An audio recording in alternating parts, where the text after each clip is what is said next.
go. Right, we're actually interested in the ride heights, but I'm just going to have a quick look at these because I didn't do this after the last work I did on here was all of the vacuum piping, so it's just interesting to see.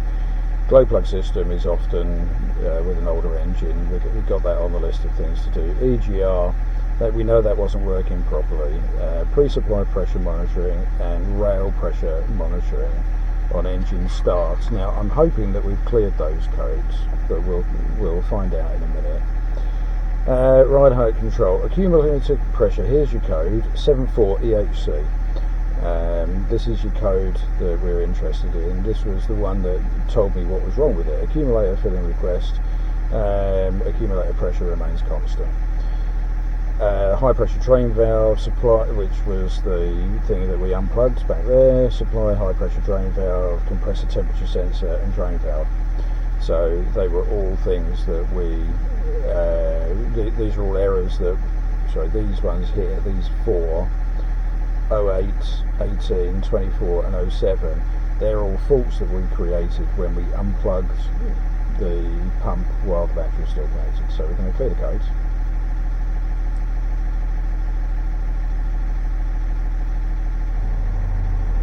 Oh, you can hear the pump banging away in the boot there. Fault code complete.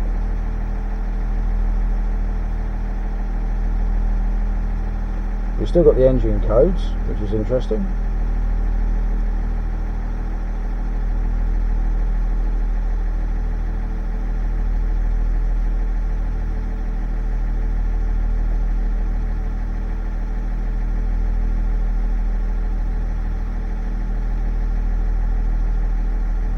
That's engine fault codes. All cleared. And the compressor is running in the back there. I can hear it. So what we're going to do now, steering column, seat memory driver, radial transmission fault. That's the one that moves the steering column up and down. And sure enough, it's not working. In and out is working, but up and down isn't. So we'll need to investigate that. But that is the only fault on this car that's reported. So I think that's pretty good, don't you? Right, what we're going to do now is we're just going to pop that up there. The compressor is running. We've now got the right lights here, just that one and nothing here. If I press that, it goes on and off.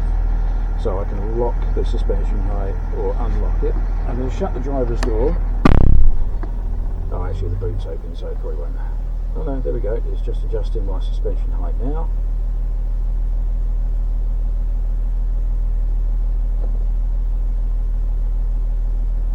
Just adjusted the front and now it's adjusting the rear.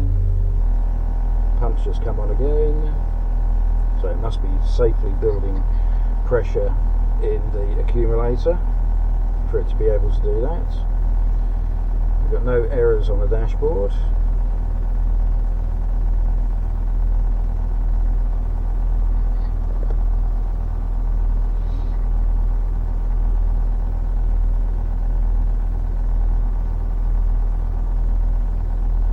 Wait for the pump to stop and then we're going to try raising and lowering the suspension.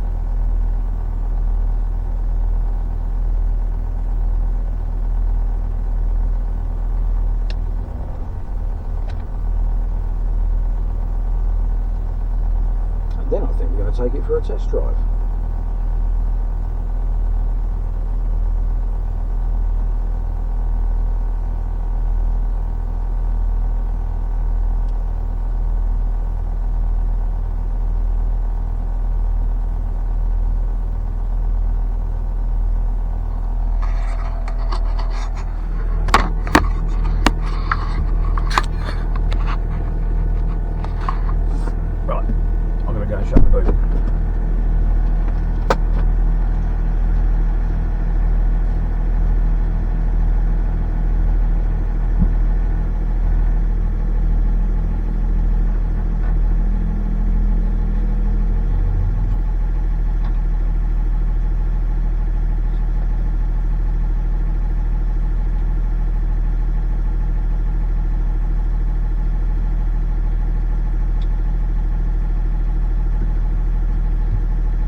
how we doing? Everything seems correct. I'm going to stop and then restart and do another code clear.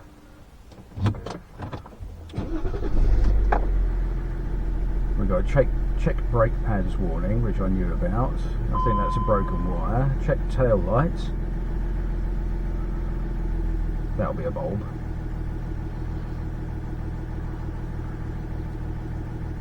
And no further errors. Good. So we're just going to run the health report on here again, see if it comes up with anything, and then we're going to go for a little test drive.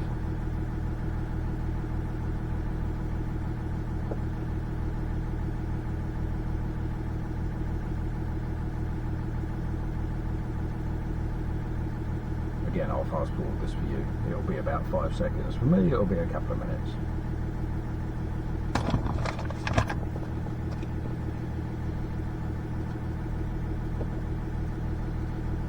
It's a nice opportunity for me to make myself a little refreshment.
Working on it.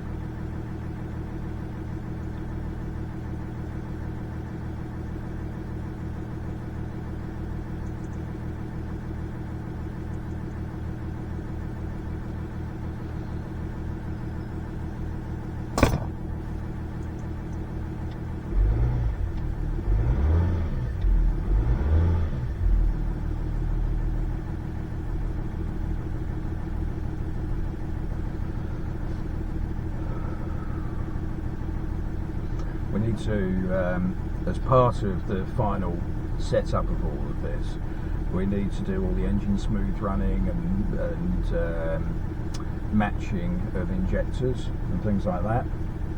I'm not going to bother doing that at the moment. We don't need to. Remember, this is all about getting this car ready to drive 250 miles down to Wales. It's got an MOT on it for another 3 weeks and is taxed and insured. We just got to put it all shit together and make sure that it's ready to go. So only 2 faults showing up on here: the steering wheel up and down controller, which we know isn't working, and smooth running controller for the engine, which is interesting. We'll just clear those codes. I expect they'll just come straight back.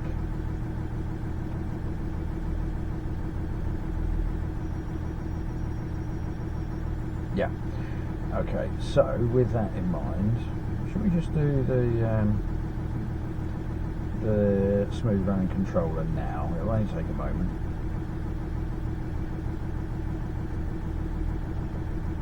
And then, apart from one known fault, we'll have a completely code clear car.